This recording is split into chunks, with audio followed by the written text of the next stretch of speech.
Professor Gilad, the world is calling upon Israel not to do this. What do you think are the compulsions for which Israel needs to do this?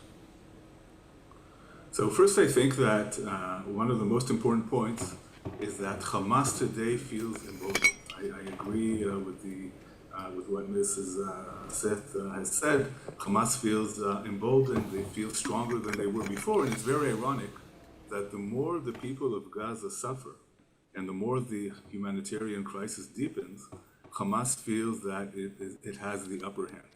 And I think this can explain part of the Israeli response. The Israeli response can be understood in two ways. One way is that maybe Netanyahu is playing a game of chicken, which means to see who will be the first one to blink.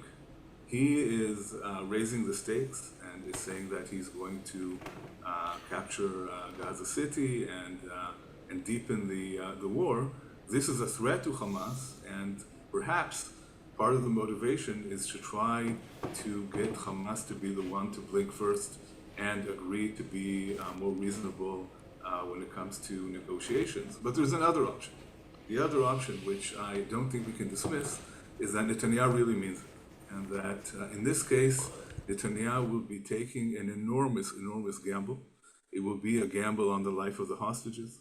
It will be a gamble on the life of Israeli soldiers and civilians that will be hurt as a result of the deepening of this conflict. It will be a gamble on the humanitarian situation. The humanitarian situation is already dire, but if the war intensifies, it will become even more difficult to provide aid to the civilians in Gaza. There's already much tension between Netanyahu and his chief of staff, Zamir, over this issue. The Israeli military is not at all keen on advancing into Gaza City. So this is going to be a huge gamble. And I want to believe that maybe the first option is the more correct and reasonable option, which is that he is playing a game of chicken with the hope that Hamas will blink first.